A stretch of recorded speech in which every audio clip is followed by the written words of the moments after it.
Maintenant, nous allons parler du pH. Comme le monde le sait, le pH est une échelle pour mesurer l'acidité d'une solution. Mais ce que peu de gens savent, c'est que c'est une échelle quantitative. C'est pas juste qualitatif. C'est pas juste pour dire « Ah, c'est très acide ou très basique, environ ». Non, non, c'est vraiment une mesure spécifique. Et ça mesure quoi spécifiquement? Ça mesure la concentration d'ion hydronium. Donc, ici, c'est ça qu'on va écrire comme définition du pH. C'est une mesure quantitative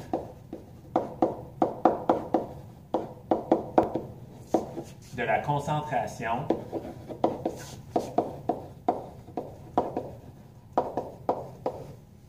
d'ion hydronium.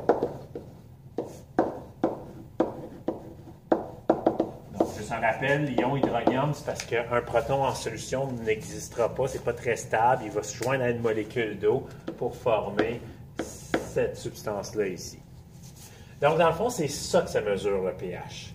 Fait que quand tu as un pH qui est très bas, ça veut dire que tu as beaucoup d'ion hydronium. Et quand tu as un pH qui est très élevé, ça veut dire que tu as très peu d'ion hydronium. Ça semble contre-intuitif. Comment ça, un pH bas veut dire beaucoup d'ion hydronium? Ben, regardez ce qui suit ici. Premièrement, juste mentionner que jusqu'à présent, on a vu la concentration, on a utilisé la lettre C. Maintenant, on va utiliser pour noter la concentration, on va plutôt utiliser de grosses parenthèses. Et à l'intérieur, tu mets, c'est la concentration de quoi ici? On va beaucoup utiliser cette nomenclature-là pour la 12e année. Donc, je vous l'introduis déjà en 11e année. Donc, concentration d'ion hydronium. Dans une solution acide, la concentration d'ion hydronium, elle est très grande. Alors que dans une solution basique, la concentration d'ion hydronium, elle est très faible.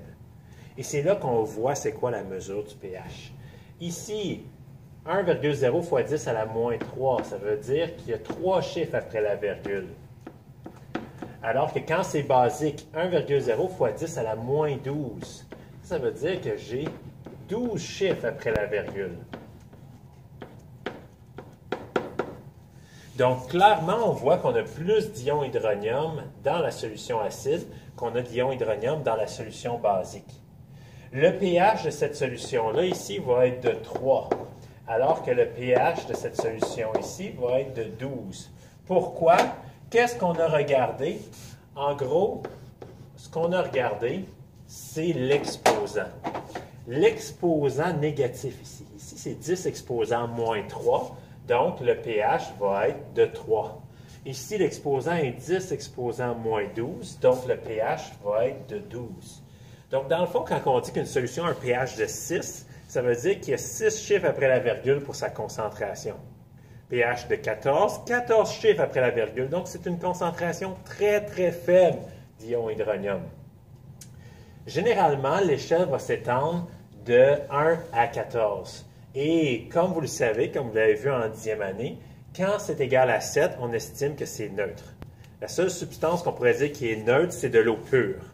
De l'eau pure qui n'a pas été en contact avec l'air. Parce qu'aussitôt qu'il y a de l'air, il y a du CO2, puis aussitôt qu'il y a du CO2, il y a de l'acide. Donc, aussitôt qu'on a de l'eau pure qui est neutre, à ce moment-là, ça va être un pH de 7. Ça veut dire qu'il y a cette quantité-là ici d'ion hydronium. Donc, 7 chiffres après la virgule. Donc, le pH, d'où ça vient, les lettres pH, c'est pour dire puissance hydrogène. Là, on comprend. Pourquoi puissance hydrogène? Bien, les hydrogènes forment les ions hydronium. Et la puissance, bien, c'est parce que dans le fond, le pH mesure c'est quoi la puissance de 10 que j'ai ici. Et quelque chose à savoir, c'est que pH est une échelle logarithmique, une échelle de puissance de 10. Fait que si j'ai un pH de 2 et que je le compare à un pH de 3, bien, il n'est pas juste une fois plus concentré en ion hydronium, il est 10 fois plus concentré en ion hydronium. Même chose, si j'ai un pH de 6, combien de fois plus concentré que c'est en ion hydronium? Bien, il y a une différence de 4, donc c'est 10 à la 4. Donc, la différence entre un pH de 6 et un pH de 2, c'est 10 000 fois plus concentré. Donc, il ne faut pas oublier que la différence va sur un exposant de 10. Et c'est ça qui me donne mon pH. Donc, pH, puissance logarithmique. Une puissance de 10.